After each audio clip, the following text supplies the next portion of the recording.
Buenas noches, estamos muy contentos de reencontrarnos otra vez para seguir adelante con nuestro estudio bíblico de los lunes, por la tarde para algunos, por la noche para otros. Pero bueno, como acaba de decir Cristina, a pesar de las diferentes horas en las que estamos, tenemos una misma hambre, un mismo deseo de conocer más de la palabra. Y eso es lo importante. Vamos a invocar el nombre del Señor para que Él nos bendiga y nos ayude a considerar los libros que hoy nos toca meditar. Vamos a orar. Padre amado, gracias te damos otra vez por este encuentro. Gracias, Señor, por tu palabra tan preciosa, más dulce que la miel, un tesoro, Señor, invaluable, a través del cual podemos conocer la historia de personas que vivieron, sufrieron, murieron, confiaron, experimentaron triunfos y derrotas. Y en ellas, Señor, nos vemos reflejados y de ellas aprendemos para vivir hoy nuestras vidas cristianas. Señor, habla a nuestros corazones, habla al corazón de mis hermanos. Señor, úsame también para comunicar tu verdad y tu palabra de aliento, de consuelo, de fortaleza, de guía y dirección. Te alabamos, Señor, por esta oportunidad y nos ponemos en tus manos de amor, orando en el nombre del Señor Jesucristo. Amén. Amén. Amén.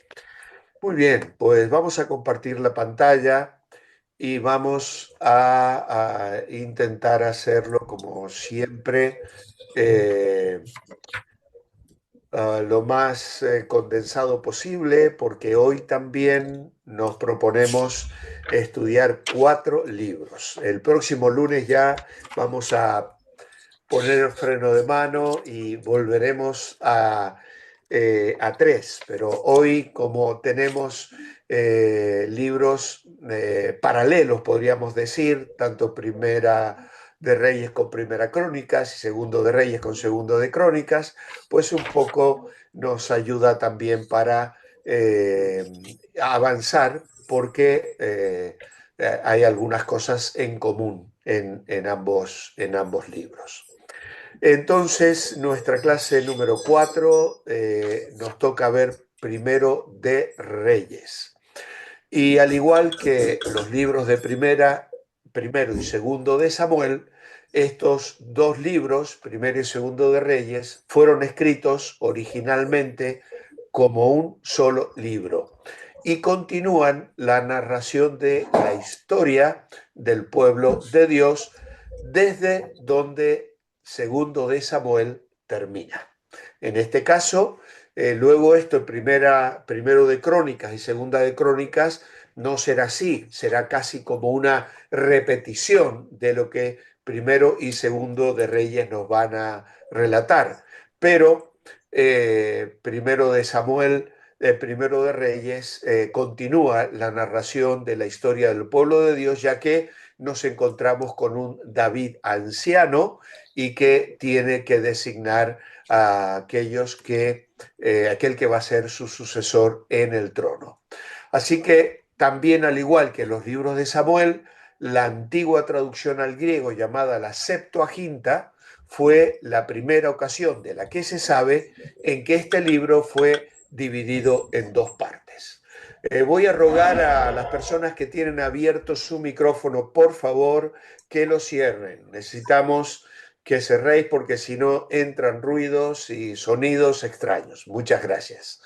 Vale, así que entonces tenemos la Septuaginta como la traducción, diríamos así, de referencia, en la que por primera vez aparece dividido estos libros en dos partes.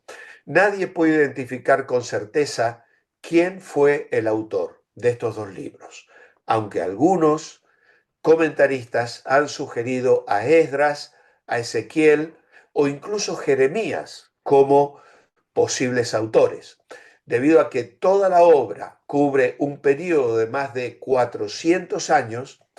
Varias fuentes de información debieron haberse usado para compilar los registros.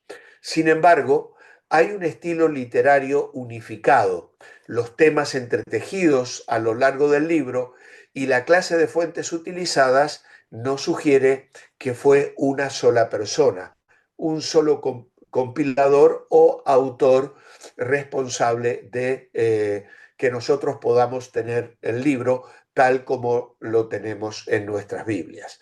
Esta persona armó el manuscrito mientras el pueblo de Dios estaba en el exilio en Babilonia. Pero el trabajo no se completó hasta después de que los babilonios liberaron al rey Joaquín de sus 37 años en prisión en el año 560 después, antes de Cristo. Probablemente se haya completado alrededor de 20 años después de la liberación de este rey.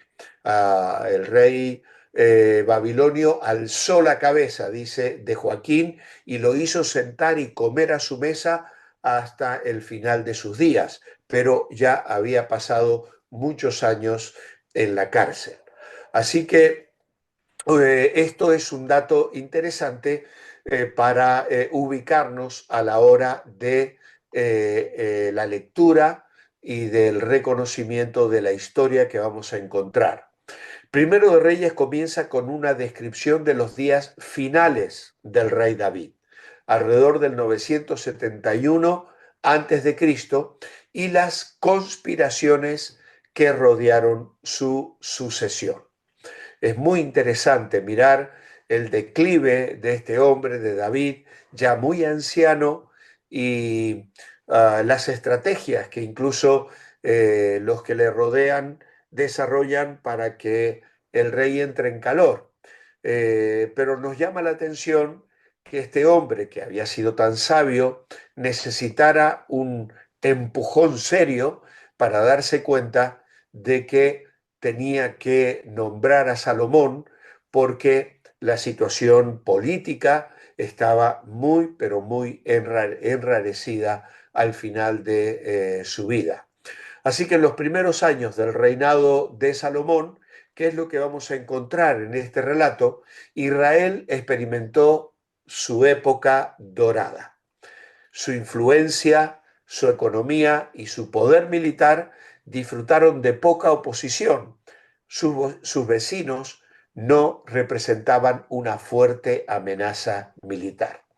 Precisamente esto es algo que se va a ir repitiendo a lo largo de la historia.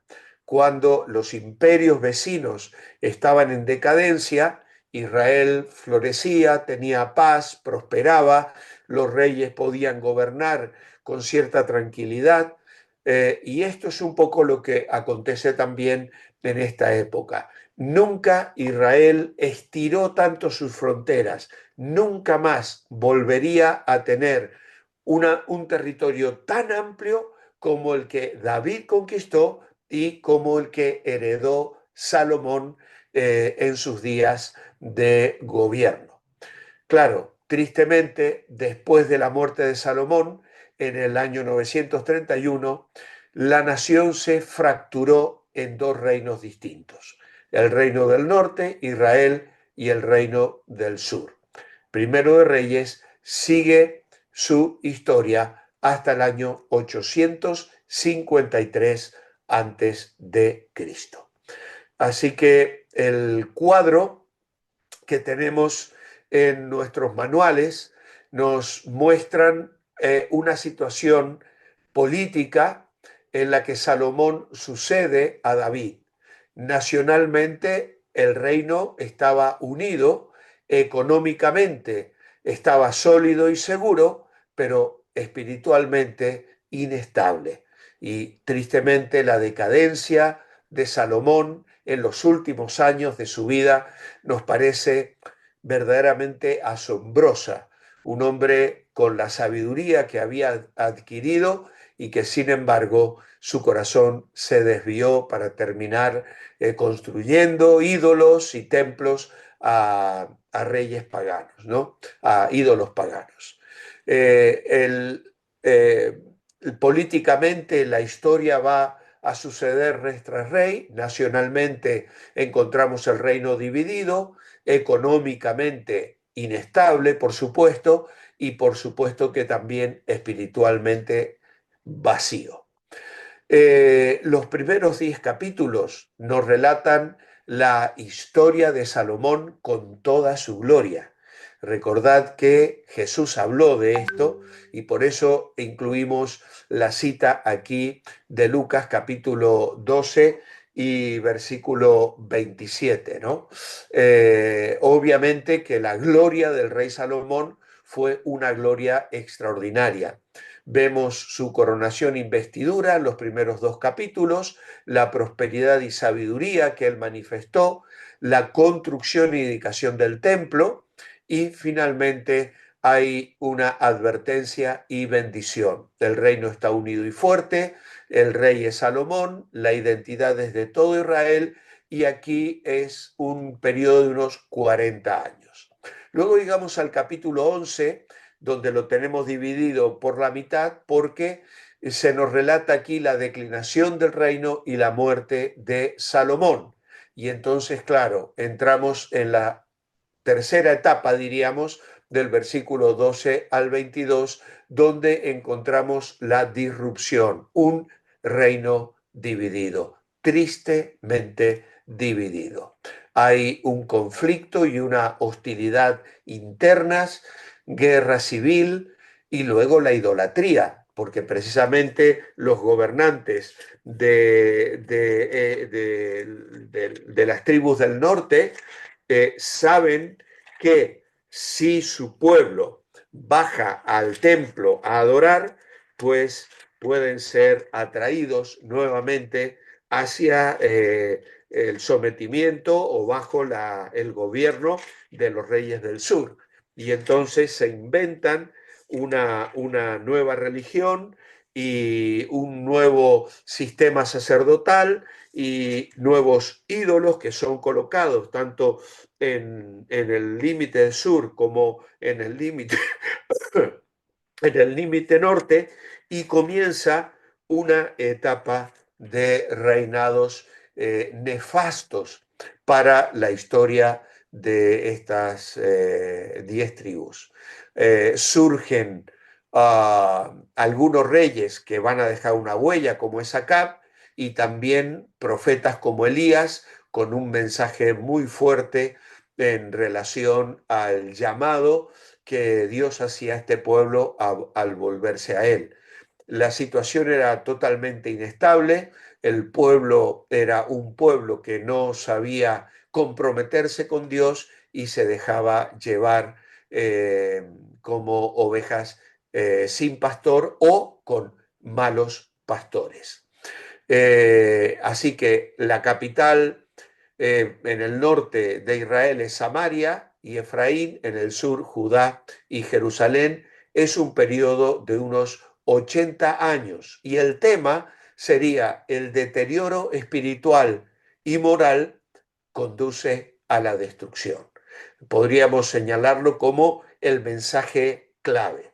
Aquí me ha quedado un poquito pequeño, espero que lo podáis leer, aunque esto lo tenéis en vuestros manuales, los versículos claves de Primero de Reyes y también Cristo en Primera de Reyes, que nos interesa recalcar la sabiduría de Salomón, que prefigura a aquel a quien Dios hizo que fuera la sabiduría misma, como dice Pablo en la primera carta a los Corintios capítulo 1 y el versículo 30. Él nos ha sido hecho por Dios sabiduría, justificación y redención. Por lo tanto, la sabiduría personificada, incluso en el libro de Proverbios, nos habla también de la persona del Señor Jesucristo. Luego también el ministerio profético y los milagros de Elías son también un tipo de aquel que vendría. Claro, Juan el Bautista vendría con el poder de Elías para preparar el camino del Señor. Pero todo esto también nos hace valorar y pensar en el ministerio y la persona del Señor Jesucristo. De hecho, cuando Jesús les pregunta a sus discípulos, ¿quién dicen los hombres que es el Hijo del Hombre? Y ellos contestan, bueno, Elías, Jeremías o alguno de los profetas, ¿no? Porque se esperaba que Elías viniera. el Señor luego lo aclara, les dice, a la verdad, Elías ya vino, porque era una referencia a Juan el Bautista. ¿Por qué es tan importante este libro primero de Reyes? Los que reinaron bajo la autoridad de Dios fueron reyes que experimentaron sus bendiciones. Pero los que abandonaron su ley experimentaron maldiciones. La idea central de este libro no solo es proveer un registro de los acontecimientos más importantes o relevantes, sino enseñar verdades espirituales eternas que se revelan a través de estos sucesos. Cada reinado es evaluado según su fidelidad a Dios. Esto es muy claro y muchas veces nos sorprende ver las actitudes de estos reyes descendientes de David, algunos que miraron hacia las naciones paganas, intentaron copiar de la idolatría y traerla a la historia y al pueblo de Israel, y qué triste fue esas etapas para el pueblo de Israel. Fue en medio de esta historia que nos relata donde comienzan a surgir el mensaje de los profetas. Nosotros hoy no podemos intercalar porque no estamos viendo la historia cronológicamente, pero es muy interesante cuando comenzamos a ver cómo los profetas intervienen haciendo un llamado misericordioso donde Dios advierte al pueblo y donde el pueblo es llamado constantemente al arrepentimiento, a una vuelta hacia el Señor. Así que, recapitulando, podemos decir que Primero de Reyes tiene como tema que Dios recompensa a los reyes que son fieles en Israel y Judá y castiga a los reyes que son infieles.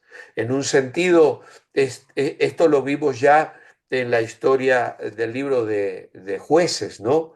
Donde había jueces que mientras Dios los levantaba, el pueblo era liberado y bajo el gobierno de algunos de estos jueces, no todos gobernaron, pero se abrieron épocas de bendición donde el pueblo parecía andar en buenos caminos, pero tristemente cuando regresaban a la idolatría, Dios también traía castigo. Así que como contexto decimos que originalmente es un libro, era un libro con el segundo libro de Reyes, originalmente. El texto narra eventos desde la muerte de David en el 971 a.C. hasta los reinados de Ocosías en Israel y Josafat en Judá en el año 850. Luego tenemos aquí las ciudades que destacan de una manera especial en la historia de este libro. En Ramón de Galad, por ejemplo, es una ciudad que estaba en la zona que originalmente era de las tribus que se habían quedado al este del río Jordán, pero que fueron las regiones que más rápidamente cayeron en manos extranjeras. En Ramón de Galad, precisamente, es el lugar donde habría de morir Acab en una batalla, ¿vale? Después de que un profeta le anticipara de que no le habría de ir bien. Luego tenemos otros lugares como el Monte Carmelo, Tirsa, Siquem, Jericó, Betel, Jerusalén, por supuesto, y sobre todo Samaria. Tirsa fue en algún momento capital también de esta de las tribus del norte, diríamos así, del reino del norte. Estaba en una región que había sido asignada a Manasés y una zona famosa por su belleza, y durante los reinados de Basa fue capital de todo Israel. También los reinados de Ela y de Simri fueron reyes que gobernaron desde esta ciudad en Tirsa. Pero luego Omri sitió la ciudad, Simri quemó el palacio y se suicidó dentro, y entonces Omri, unos años después, trasladó la capital a Samaria, que es la que más conocemos porque es la zona de los samaritanos y es la zona por la que Jesús pasó habitualmente, donde obró milagros, donde llevó a la mujer samaritana, diríamos, junto al pozo para revelarle todo lo que ella había hecho. Así que todas estas ciudades tienen una, diríamos, una marcada presencia en la historia de este rey, de este libro. La cronología de Primero de Reyes. Bueno, en el 971 muere David, Salomón comienza a construir el templo unos 5 años después, 4 años después. El templo es finalizado 7 años después de empezar su construcción. Luego, otros años más tarde, el propio palacio de Salomón es terminado. Luego encontramos la muerte de Salomón y el faraón Sisac incursiona sobre Judá y ya la historia comienza a ser verdaderamente triste porque la nación se divide y la gloria de David y de Salomón se desvanece rápidamente con los reinados posteriores. Salomón, como bosquejo, decir que Salomón llega al trono, capítulo 1 a 2:46. Luego tenemos el reinado de Salomón, del capítulo 3 al 11. Y luego Israel es dividida después de la muerte de Salomón. Así que este es un poco el resumen de este libro apasionante del Antiguo Testamento. Nos toca Segundo de Reyes y vuelvo a aprovechar para pedir que si alguien tiene abierto su micrófono, por favor, que lo cierre. A ver, yo voy a intentar silenciar alguno que veo abierto, pero por favor que todos os preocupéis de tener cerrados vuestros micrófonos. El segundo libro de Reyes. El primer libro de Reyes había llegado con Josafat de Judá y Ocosías de Israel, hasta allí, hasta mediados del siglo IX a.C. Este segundo libro completa la historia incluso del profeta Elías, porque precisamente en los últimos capítulos del libro de Primero de Reyes, Elías cobra una preponderancia en la historia tan conocida de este valiente y sufrido profeta que Dios levantó para corregir las calamidades que los reyes tan malos de Israel estaban llevando a cabo sobre su nación. Luego de continuar esta historia, se narran algunos episodios de el sucesor, la historia de Eliseo, su discípulo y sucesor. La primera parte de Segundo de Reyes sigue relatando la historia de los dos reinos hasta la caída del reino del norte en el año 721 a.C. Luego, la segunda parte se va a centrar en la etapa del reino de Judá, porque claro, la primera parte eh, eh, vemos la triste y trágica caída de las 10 tribus del norte que son conquistadas por los asirios, que eran una nación poderosa y terriblemente cruel. En el 721, la poderosa nación de Asiria invadió el reino del norte, dispersó al pueblo de Israel y lo llevó cautivo. Solo Judá quedó intacto, pero luego Asiria sufrió su propia caída desastrosa ante los babilonios, quienes tomaron Nínive, la capital asiria, en el año 612 a.C. Es realmente extraordinario ver las profecías de Jonás y la profecía de Nahum. Las miraremos en un futuro cercano, ¿vale? Pero son profetas que se levantan precisamente en medio de toda la dramática historia que vive esta nación hasta que finalmente es conquistada.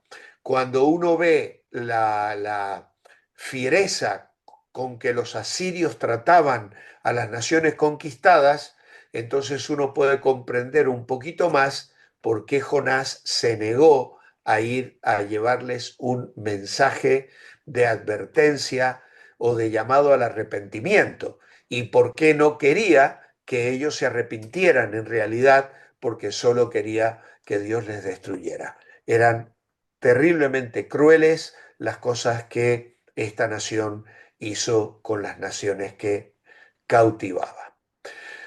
Eh, para el año 605 a.C., los babilonios habían expandido su imperio hasta el punto de dominar a Judá y llevarse algunos cautivos. Luego, en el 586, finalmente destruyeron Jerusalén y se llevaron prisioneros adicionales al cautiverio. En el año 605 fueron ya trasladados, entre otros, el profeta Ezequiel.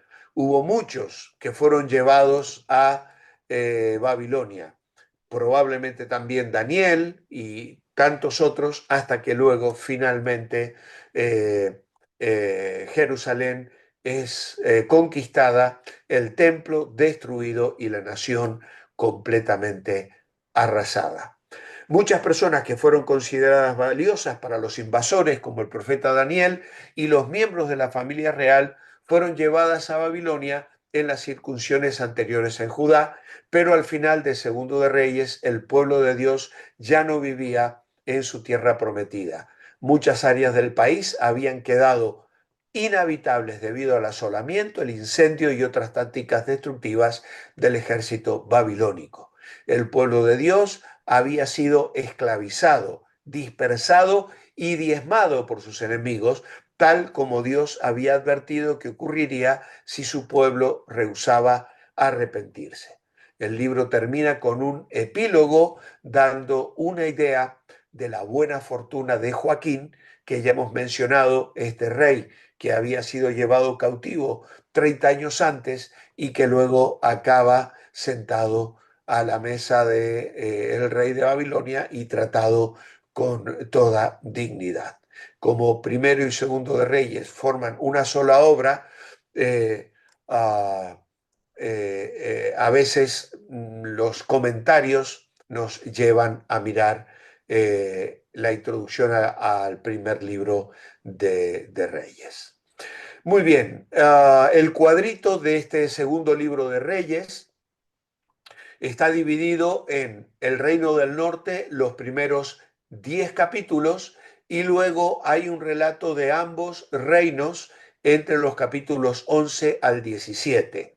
Aquí nos vamos a encontrar con la caída de Israel ante Asiria, luego surgen los profetas del norte, Elías y Eliseo, y luego en esta parte vamos a ver a Jonás, a Amós, a Oseas, y trabajando sobre todo en el reino del norte, y Joel, Miqueas e Isaías, junto con Nahum, Sofonías, Jeremías, Habacuc y Abdías, en la última parte del reinado del sur. Así que hay profetas que desarrollan su ministerio básicamente entre estas naciones que se habían vuelto muy paganas y que habían caído en una flagrante idolatría ya desde el mismo momento en que se produce no la guerra civil, porque Dios la impide, pero sí hay luego lo que se podría llamar una guerra fraternal, porque hay reyes que se enfrentan entre sí, otros que hacen alianzas con casamientos y tal, un poco para mantener la unidad, pero obviamente políticamente estaban totalmente separados. Eh, El tema principal entonces es que Dios es paciente, pero no permite que el pecado persistente continúe sin castigo. Así que hemos visto a Dios prolongar su misericordia, mandar profetas, llamar al pueblo al arrepentimiento, pero llega un momento donde Dios dice basta. ¿Cómo está prefigurado Cristo en este libro? Pues en la fidelidad de algunos reyes, que se ve en el ministerio también de sanidad y compasión de Eliseo. Los capítulos claves de Segundo de Reyes son el capítulo 17 y el capítulo 25. ¿Por qué es tan importante este segundo libro de Reyes? Bueno, el segundo libro de Reyes destaca muchos sucesos y personas singulares. Dos personas son resucitadas. Esto lo vamos a encontrar en el capítulo 4 y también en el capítulo 13. Y realmente esto nos llama mucho la atención. Luego el profeta Elías deja esta tierra sin morir. Enoc fue el único hombre de la Biblia que lo había hecho ya en Génesis capítulo 5.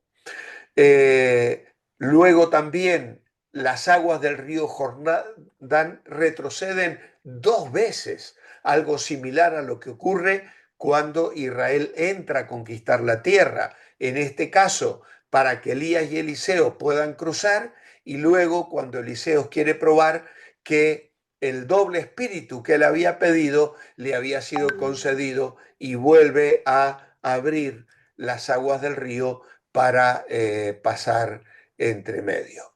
Entre estos y otros acontecimientos milagrosos dieron testimonio del trabajo continuo de Dios entre su pueblo. Y esto es algo que yo quiero volverles a recordar. Eh, la historia en realidad no es la historia de la humanidad, no es la historia del pueblo de Dios, es la historia de Dios. La Biblia nos relata la historia de Dios. La historia, nuestra historia, en realidad es su historia. Dios es soberano y en medio de todos estos acontecimientos, Dios está presente, Dios está trabajando.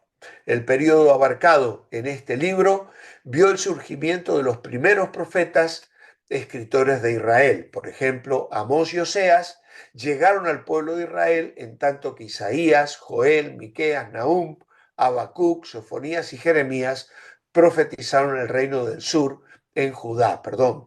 Ambos grupos llamaron al pueblo al arrepentimiento y le advirtieron sobre los juicios venideros de Dios.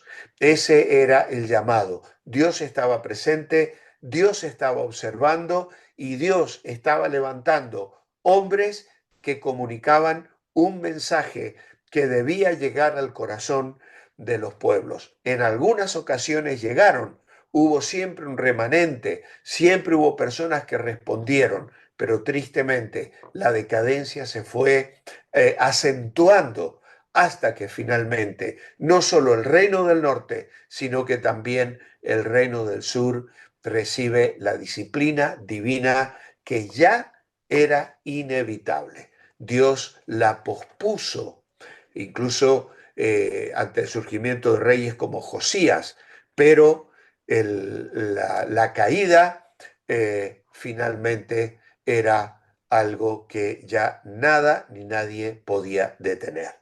La idea principal es destacar que asuntos mundiales afectaron los destinos de Israel y Judá, relacionando la apostasía de ambos pueblos con el juicio de Dios sobre sus hijos obstinados. Ninguno de los reyes de Israel hizo lo correcto a los ojos de Dios. Todos los reyes del norte fueron reyes malos. Ninguno vivió en el temor de Dios, a pesar de que algunos recibieron unción de parte de Dios.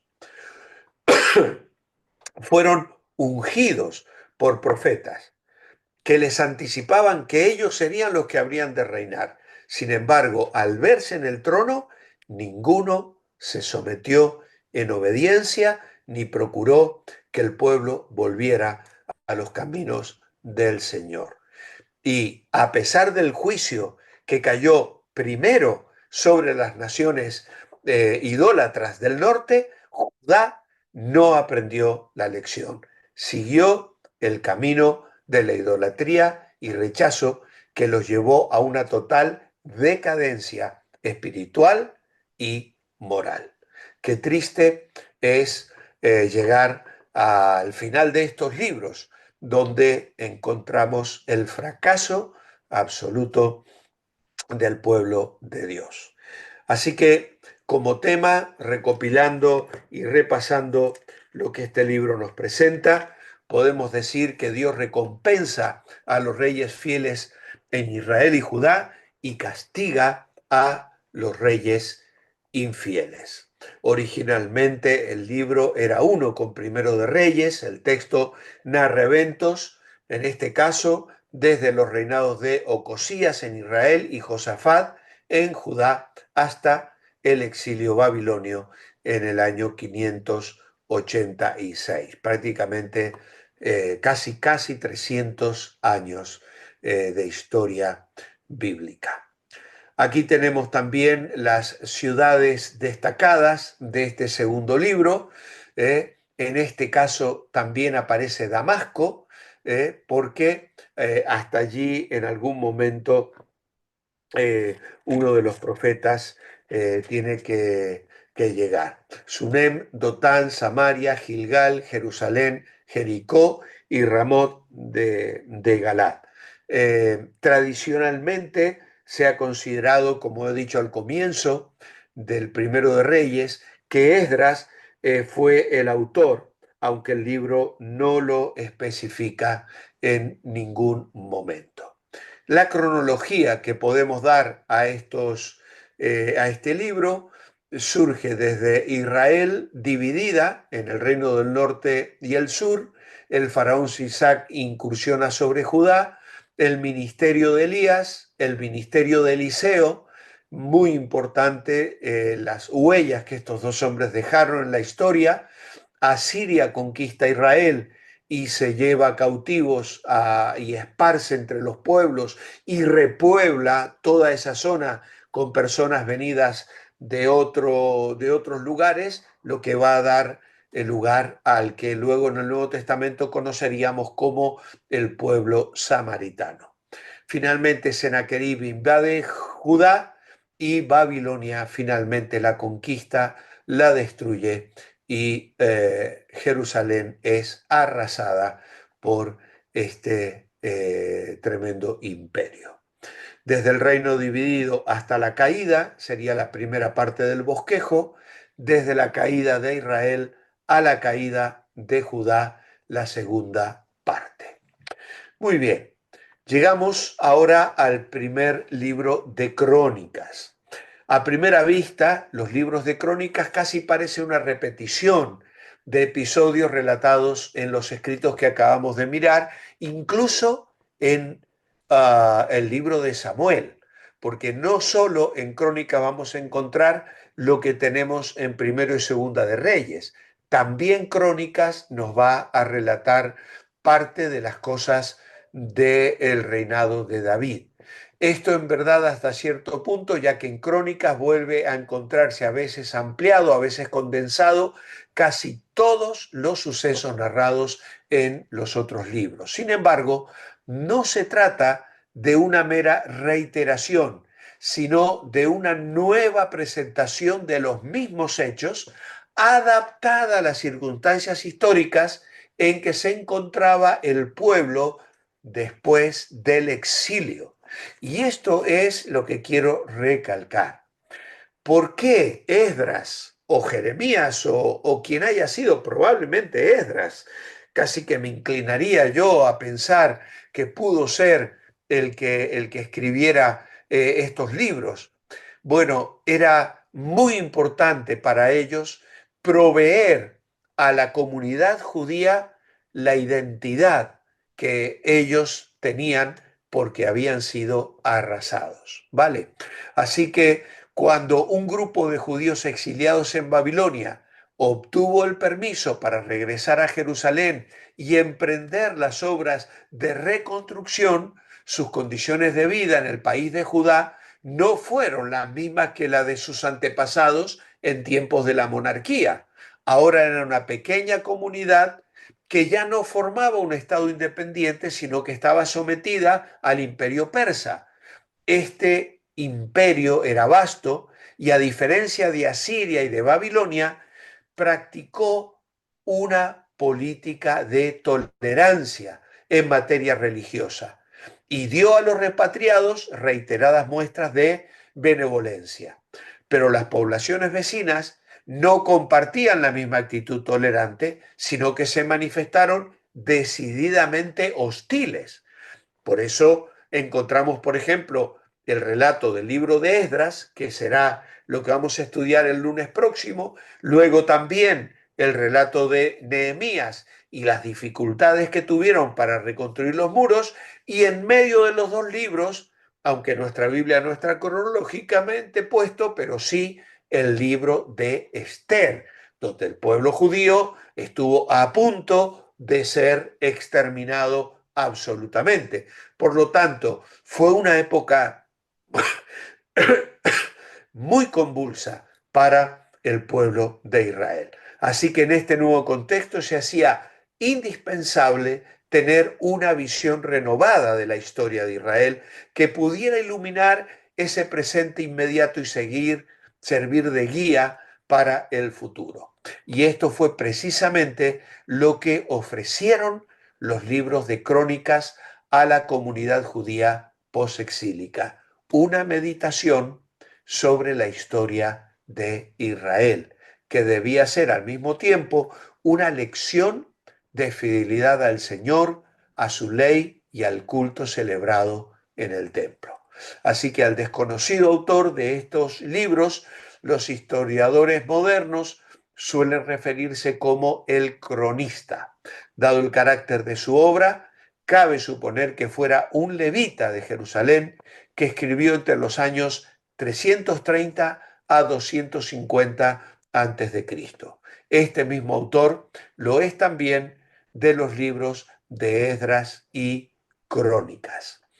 Hay quienes sugieren que, en cierto sentido, Primero de Crónicas es un Antiguo Testamento en miniatura, porque sintetiza el desarrollo de toda la historia que contiene el Antiguo Testamento.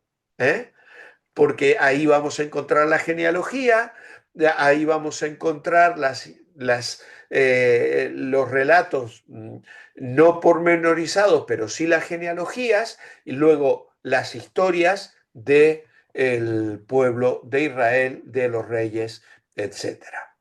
El cuadro que tenemos en bosquejado como bosquejo en el manual. Primeramente, los capítulos 1 al 9, que se hacen a veces complicados de leer porque encontramos las genealogías, pero que son una fuente muy importante de información y parte de la palabra de Dios. El capítulo 10 nos cuenta la muerte de Saúl, y luego el capítulo 11 al 29, David y el templo. David y el templo, porque aquí vamos a encontrar los detalles de cómo David invita a la nación a ofrendar, traza los planes del templo y deja todo preparado para que su hijo pueda construir el templo, ya que por haber derramado tanta sangre, Dios no le concede a él el privilegio de levantar casa a su nombre. Proceso, lo pequeño hecho grande, la historia desde la creación del mundo hasta la creación del reino de Israel, el tema, el templo, la condición estructural del templo corresponde a la condición espiritual del pueblo. Los pasajes clave son bastante amplios, el capítulo 17, versículo 1 al 27, y el capítulo 29, 10 a 13. ¿Quién no se ha disfrutado cantando estos versículos? Porque hay quien le ha puesto música. Tuya es, oh Jehová, la magnificencia y el poder, la gloria, la victoria y el honor, porque todas las cosas que están en los cielos y en la tierra son tuyas. Tuyo, oh Jehová, es el reino y tú eres excelso sobre todo. Por lo tanto, el énfasis aquí es la determinación personal, es decir, el buscar a Dios, el agradar a Dios, la síntesis, diríamos, del libro de Crónicas es que son libros escritos desde un punto de vista sacerdotal, desde un punto de vista espiritual. Lo que casi diríamos que Primero y Segundo de Reyes relatan desde un punto de vista informativo y político, pues Primero y Segundo de Crónicas lo revisten de espiritualidad y nos dan un contenido mucho más aplicable a cada una de nuestras vidas. ¿Por qué es tan importante este primer libro de Crónicas? Bueno, porque este primer libro se abre como una larga serie de genealogías que empiezan en Adán y llegan hasta la familia de Saúl, el primer rey de Israel. Estas líneas genealógicas ofrecen un amplio panorama histórico que se remonta hasta la creación de la humanidad y se detiene especialmente en la tribu de Judá, en la familia de David, en los levitas y en los habitantes de Jerusalén. Así se introduce la historia del reinado de David, que ocupa la parte final del primer libro de Crónicas, desde el capítulo 10 al capítulo 29. El pueblo había vivido por décadas como exiliados en tierra extranjera y necesitaban conocer su historia y tener la seguridad de que verdaderamente estaban conectados con ellos por medio de su genealogía para tener confianza en su afirmación de que eran los herederos legítimos de la tierra prometida. Además, este libro enumera sacerdotes, levitas, ejércitos, oficiales del templo y otros líderes de varios ministerios para asegurar que la gente apropiada estaba involucrada en la adoración correcta de Dios. Y ese va a ser el precioso tema del lunes próximo, cuando miremos el libro de Esdras, ¿vale? Porque lo primero que el pueblo de Israel quiere reconstruir al regreso será el templo. ¿Por qué? Porque lo primero es una relación íntima de adoración con Dios, en la que vamos creciendo a lo largo de la vida, pero que se manifiesta en cuanto conocemos al Señor como nuestro Salvador personal. En Crónicas, la historia de Israel se cuenta desde una perspectiva sacerdotal, por lo que el autor dedica una atención significativa a enfatizar la adoración correcta de Dios y el cumplimiento de las regulaciones de la ley. La idea central está resumida, como hemos dicho, en Primera de Crónicas 29, del 10 al 19 inclusive. No vamos a leerlo, yo ya leí dos versículos que son los que más conocemos. Y la idea central que está resumida allí en la oración de David y lo que el cronista quiere comunicar es la gloria de Dios, la gratitud por dotar a la familia de David con el liderazgo de la nación y destacar que sus descendientes siguieran siendo fieles a Dios para asegurar la bendición divina, aunque al ser escrito ya no los gobernaban los del linaje de Israel. Así que para repasar entonces, primero de Crónicas, el tema es que Israel prospera cuando es obediente a Dios y cae bajo juicio cuando no lo es. También era originalmente un solo libro y comienza con la genealogía y narra los eventos del reinado de David desde una perspectiva post-exílica. Aquí tenemos el monte Gilboa, donde muere Saúl en la lucha con los filisteos, y también otro, la ciudad de Belén, donde nace David, etcétera. Luego también en cuanto a la cronología, Saúl es hecho rey, luego nace David en el 1041, muerte de Saúl y David es hecho rey de Judá. Sabemos que David era mucho más joven que Saúl, recordad que con 16 años, 17 venció al gigante Goliat y ya había estado en la corte del rey tocándole el arpa para acelerar su espíritu. David es hecho rey de Israel y finalmente David muere y Salomón es hecho rey. Como bosquejo simplemente dos apartados, la genealogía de Adán a Saúl y el reinado de David. Y el segundo libro de Crónicas. Este libro consta de 3 partes. Los capítulos iniciales están dedicados al reinado de Salomón. Esto es los capítulos 1 al 9. Luego el cronista narra la historia del reinado de Judá hasta la destrucción de Jerusalén y la deportación a Babilonia. Por lo tanto, la forma en que se cierra el libro de Crónicas también va a ser triste, aunque se cierra con el decreto de Ciro permitiendo regresar a los que quieran volver para reconstruir el templo. Así que la referencia es a ese decreto de Ciro en el capítulo 36. A fin de comprender el mensaje de esta obra, es menester compararla con los relatos paralelos de Samuel y Reyes. Así se pone de manifiesto que el cronista comunica su mensaje sobre todo por medio de ampliaciones y por medio de omisiones. ¿Vale? Las ampliaciones permiten identificar los temas que más interesan al autor del libro: el templo de Jerusalén, el sacerdocio y el culto. Este interés le hace concentrar la atención de un modo especial en los reinados de David y Salomón, pero con una perspectiva histórica y teológica particular. Se presenta a David como el verdadero fundador del templo y de su ritual, por cuanto él fue quien dispuso todo lo necesario a tal fin y quien encomendó a Salomón su hijo la ejecución del proyecto. En la parte dedicada al reinado de David, el cronista narra con especial detenimiento el traslado a Jerusalén del arca del pacto. Aquí vemos también y tenemos más luz de la que encontramos en el primer libro de Reyes.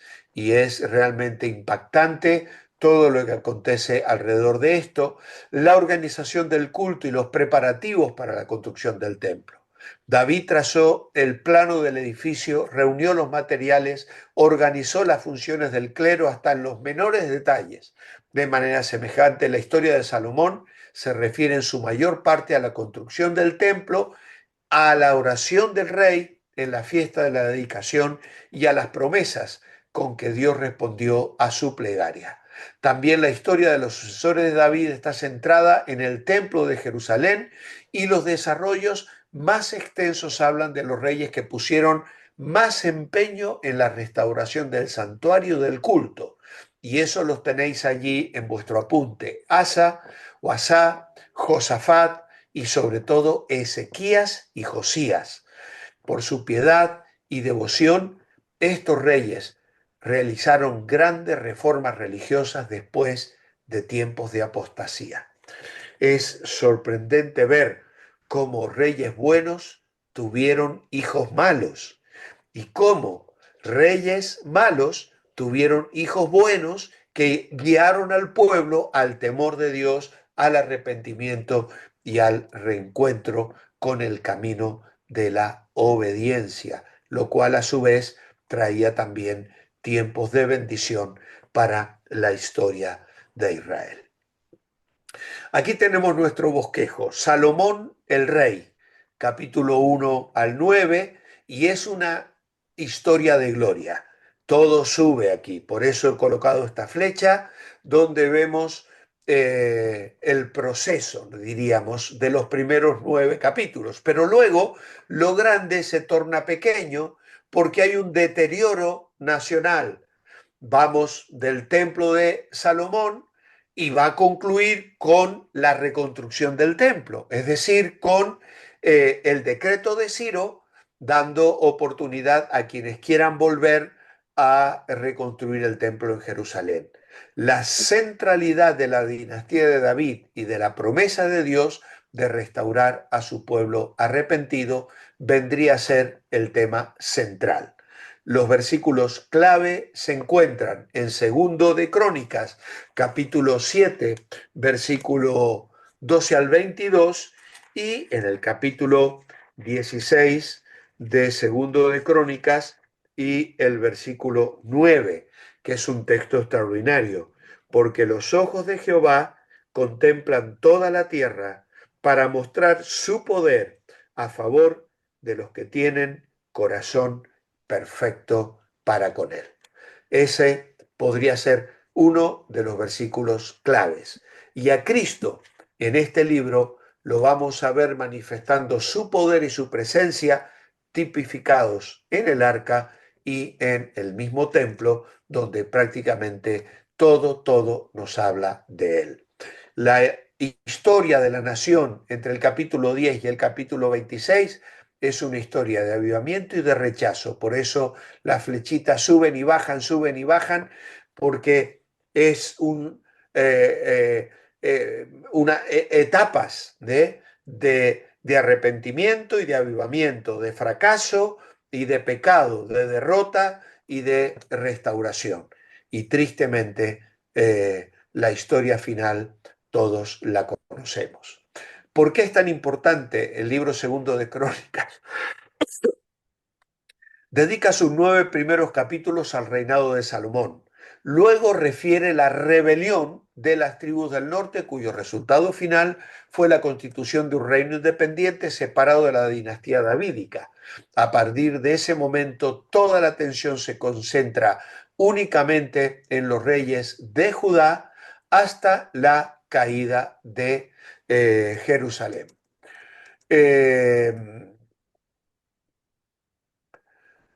Cuando el reino se dividió, los levitas de todo Israel se pusieron del lado de Roboam y trasladaron en masa a Jerusalén para continuar sus funciones sacerdotales.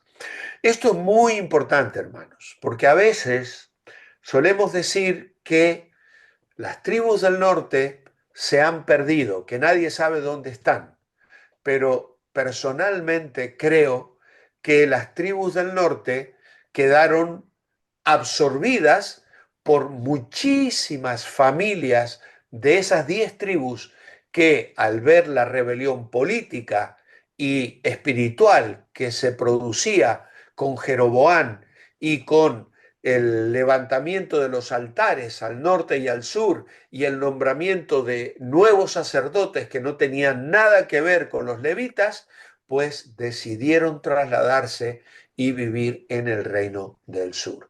Y fueron absorbidos, ya no se les reconocía como tribus extranjeras, diríamos, pero obviamente que se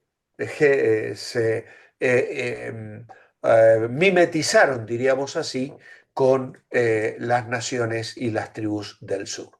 Aún así, ciclos de justicia y corrupción caracterizaron el trono bajo el gobierno de reyes buenos y malos. Por lo general, la fidelidad a Dios fue recompensada y la traición juzgada. La idea central del libro estaba puesta en recordar a los judíos del exilio que Dios era su Dios y un recordatorio de cómo Dios obraba. Era una advertencia a los que regresaban para advertirles y para inspirarles a la obediencia, y así se les alentó a una vida fiel, a una adoración correcta, mientras esperaban el cumplimiento de las promesas realizadas a sus ancestros con relación al venidero Mesías por la línea de David. Estos recuerdos fueron un estímulo para seguir adelante en santidad, con esperanza y con confianza. Así que, hermanos, El tema de segundo de Crónicas, es que Israel prospera cuando es obediente a Dios y cae bajo el juicio cuando no lo es. Originalmente un libro con el anterior, el texto narra la historia de Judá desde la muerte de David hasta el exilio, desde una perspectiva posexílica. Luego encontramos ahí las ciudades que ya conocemos y la cronología. Lamento que la diapositiva no ha quedado muy clara de leer, pero básicamente es una repetición de lo que hemos visto en el segundo libro de Reyes, donde vemos el reinado de David y de Salomón, de David, luego la construcción del templo, su palacio, la muerte de Salomón, finalmente la conquista de Faraón y finalmente cuando Babilonia conquista a las tribus del sur. El reinado de Salomón, desde el capítulo 1 al capítulo 9, y los reinados de los reyes de Judá hasta el exilio en el capítulo 10 y capítulo 36, perdón. Así que, bueno, hermanos, llegamos así al final. Ahora a mí se me ha volado rápidamente. La verdad que yo ni me he dado cuenta de cómo ha corrido rápido el reloj. Espero que lo mismo haya sido para vosotros. Y por supuesto que quiero dejar mi correo electrónico, mi número de móvil, por si alguna cosa no ha quedado clara. Son 4 libros, 2 en los originales y historias repetidas. Una más política y más atenida a la historia, y los segundos libros de crónicas revestidos de una visión mucho más espiritual, probablemente escrita por un sacerdote que estaba empeñado en que el pueblo pudiese tener una vuelta en su corazón al Señor. Así que de esta manera terminamos con este periplo, este recorrido de lunes por la tarde, lunes por la noche, y Dios mediante el próximo lunes continuamos con los siguientes apasionantes libros, porque si hay libros bonitos de leer y de sacar enseñanzas para la vida cristiana, son los libros que vamos a estudiar el próximo lunes. Que el Señor os bendiga, hermanos. Muy buenas. Gracias, pastor. Gracias, pastor.